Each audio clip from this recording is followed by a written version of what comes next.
Hold on, guys. Nice.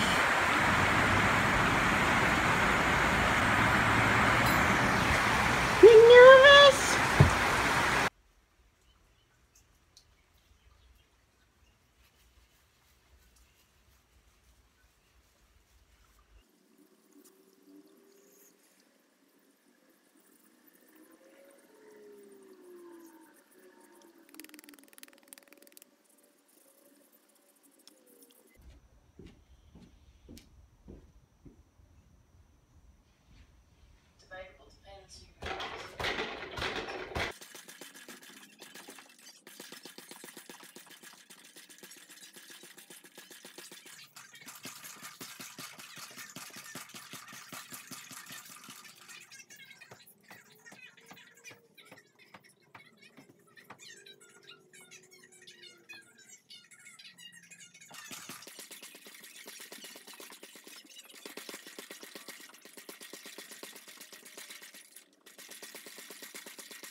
Hey guys, so workout's done. I am freshly showered for you, and I'm gonna have breakfast. So we have some frozen cherries, cut up bananas, fresh turmeric, blackstrap molasses, freshly ground flaxseed, and a little bit of hemp milk on the bottom there. I'm gonna eat that for breakfast. And I'm having this mixture, which was green tea and hibiscus tea, which I brewed this morning and then let cool, and then added some of the passion fruit or lilikoi, turmeric, and carrot juice that I made this weekend. So I'm having that for a little bit of an antioxidant boost, and then I'm gonna eat your cute face. And I want to address something quickly because I'm having a hard time, and that is something that is difficult for me to own up to in many ways. It's a lot easier for me to talk about my past and, you know, the depression and the anxiety that I felt in the past. It's something very different to acknowledge that, like, I'm feeling kind of depressed and overwhelmed right now because, hey, we all want to have this, like, fucking facade of this is my perfect life and this is my perfect office with my perfect pile of shit in the background and this is my perfect breakfast that I'm going to slowly and mindfully eat in my garden. Yeah. And I'm gonna slowly and mindfully blow my fucking brains out from having to, like, maintain the fake. I can't do it.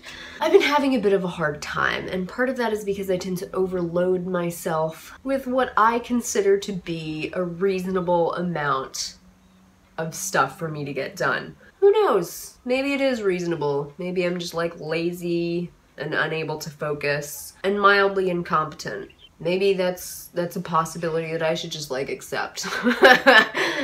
But I do consider myself to be a pretty, like, highly functional person who's capable of getting shit done. But I do feel like the more I do get done, the more I expect of myself to get done, and the more other people expect of me to get done too. Like, if I have to cook all the food for everyone, and then wash all of the dishes for everyone, and then pick up the dozens of pairs of dirty socks off of the floor, I don't know what I'm gonna do, but it's probably nothing but get really infuriated inside my own head and then pretend like nothing's wrong. We're getting off track. Like, do I sound like resentful Cinderella? Probably. Fucking mosquito bit me and got away with it. I, generally speaking, like, I take such good care of myself that I'm capable of doing it, and I usually am pretty good at, like, allowing enough time to take care of myself and, like, enrich myself and focus on doing things that make me feel like I want to be alive. But I've been having a hard time for a few months, and the primary reason for that is that I have had another bout of mommy problems, and I am just so fucking fatigued from 2 decades of trying to deal with mommy problems. And I feel like I should be over it, and I feel like I should just fucking let it go. My mom and I have had a shitty relationship. She tried, in a lot of ways she really tried, and she succeeded in a lot of ways too, but I feel like one of the most important things that a mother should do for her children is to protect their sense of self-worth. And I feel like my mom did the opposite. My mom was amazing 95% of the time, but I do acknowledge that she is probably very much like me, since the apple doesn't fall far from the tree, in that she had big expectations for her life, and my God, she achieved a lot of them. But I think that when she didn't, or when she was afraid of it being exposed that she hadn't, she lost it. My mom would get mad about something, and she would, like, herd my sister and I, or sometimes just me, depending on who was around, herd us into a little room, usually her room or the living room or whatever, and she would just fucking scream at us. And it wasn't like, the kitchen's dirty, I'm mad. It was like, oh, the kitchen's dirty, you're ruining my fucking life on purpose. You're so goddamn stupid and selfish. I can't believe I raised such stupid children. You all are the biggest mistake I ever made. I can't believe how useless you are. And it was just like, stupid, bitch, ruined my life, monster, you're mean, you're warped, you're fucked up. And when you say that to a 6-year-old, a 9-year-old, a 14-year-old, when you say it enough times, they believe it. And I could look at her and go, what a mean bitch. But then if any of those feelings were expressed, she would immediately shut it down. I'm a mean bitch, you're a mean bitch. And then she would just tear me apart for all of the things that I did wrong and all of the ways that I hurt her. And I would take all of that on, like, oh my God, she's right, I'm such an asshole. I'm useless, I'm worthless, I did this and I didn't even know I was doing it. I hurt people that love me without knowing it. And I internalized all of those goddamn feelings. And I look at so many of the reasons why I developed eating disorders and I developed addictions and I had anxiety problems. And I look at it and I go, well, that's obvious, isn't it, Mom?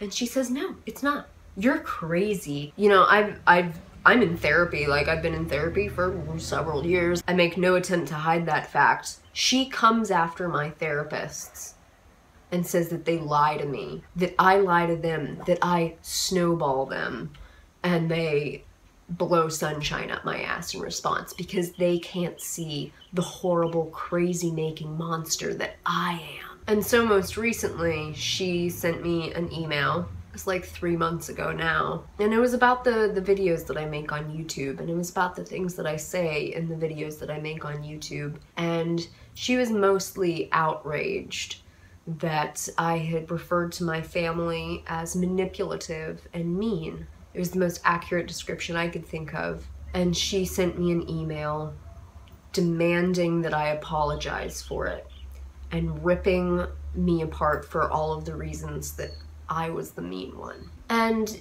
you know, this has kind of been something that is like to be expected with my mom. Be this way or else I disown you, you fucking bitch, type of response.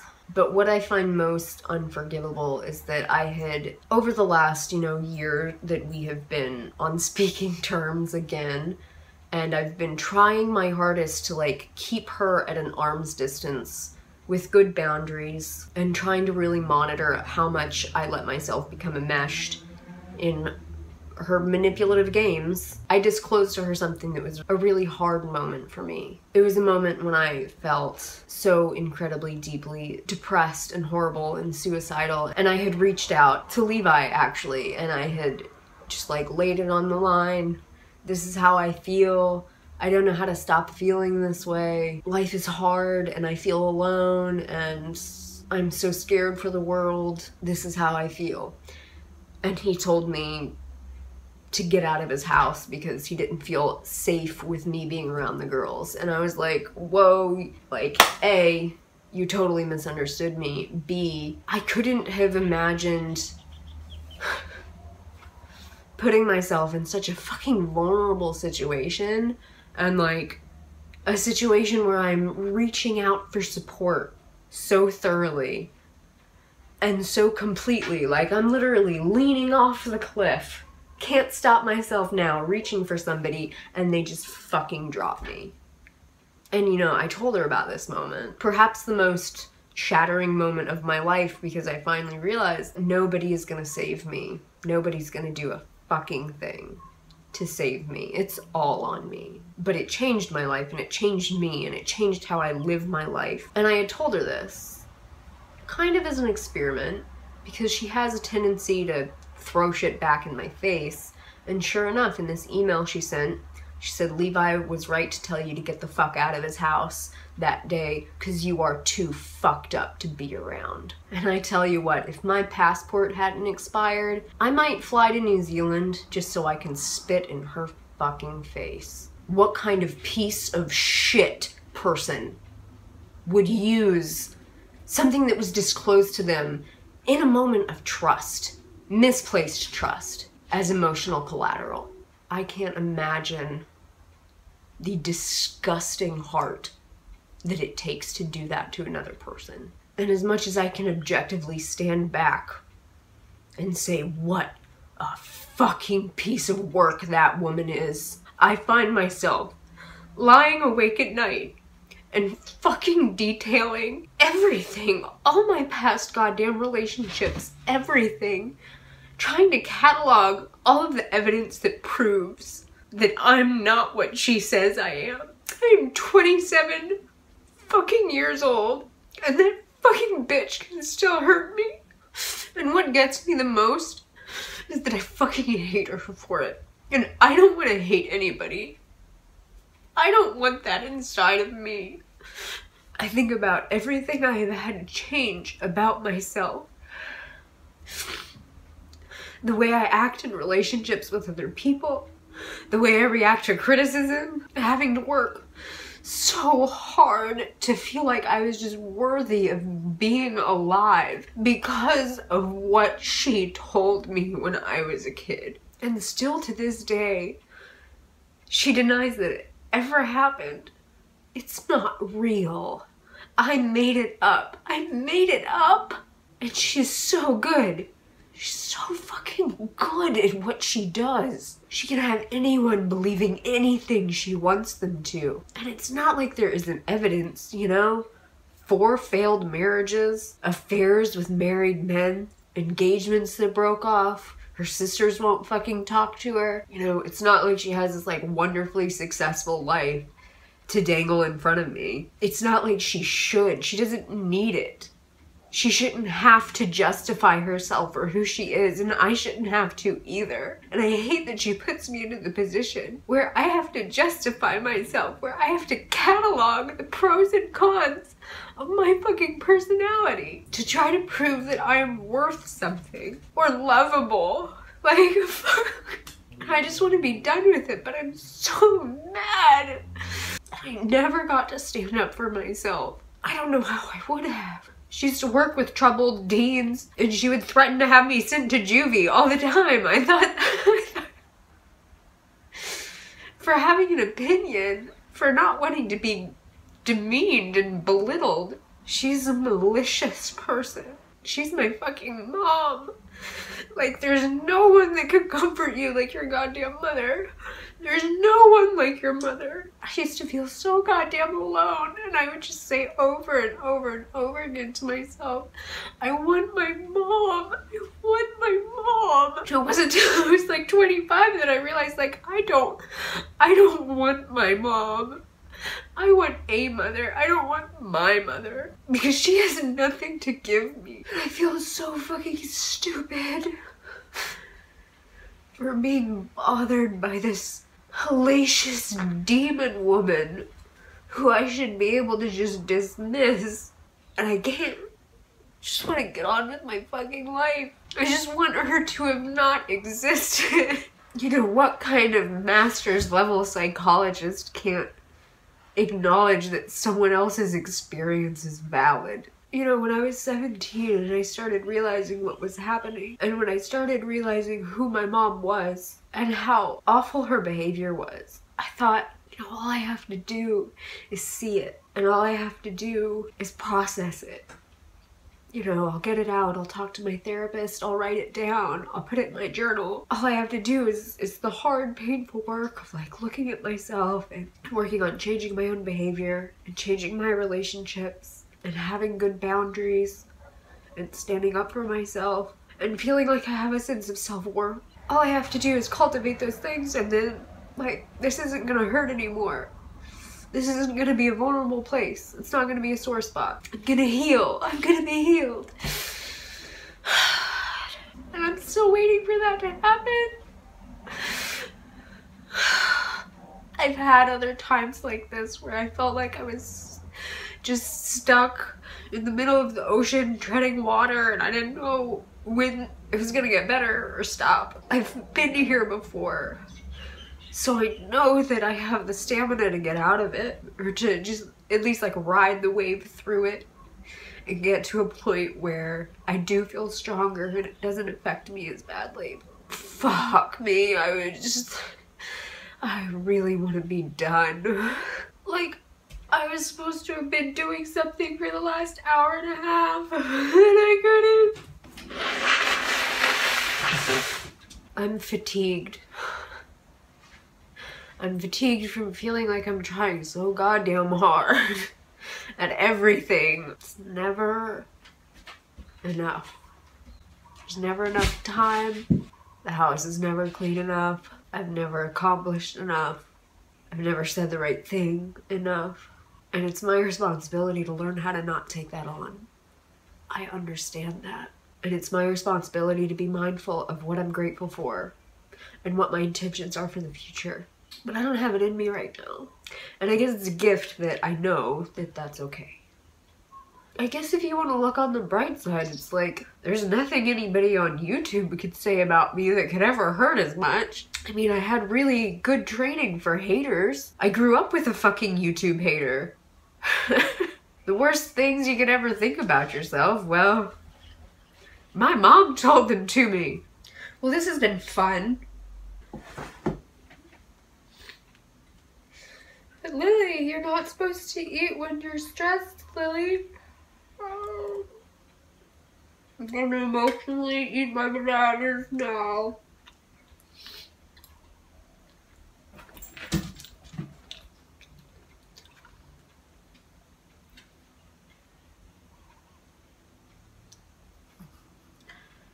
And I don't know if my mom still watches my videos, but on the off chance that she does, fuck you, Mom. I say what I want.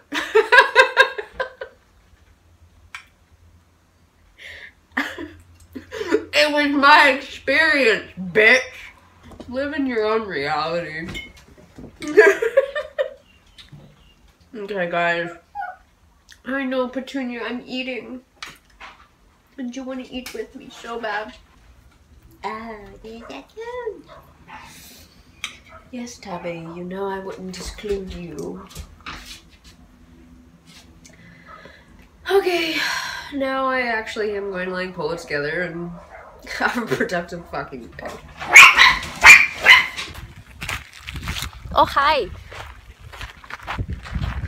Here, come here. You want me to hold it? I'll hold it. There you go. Where are we?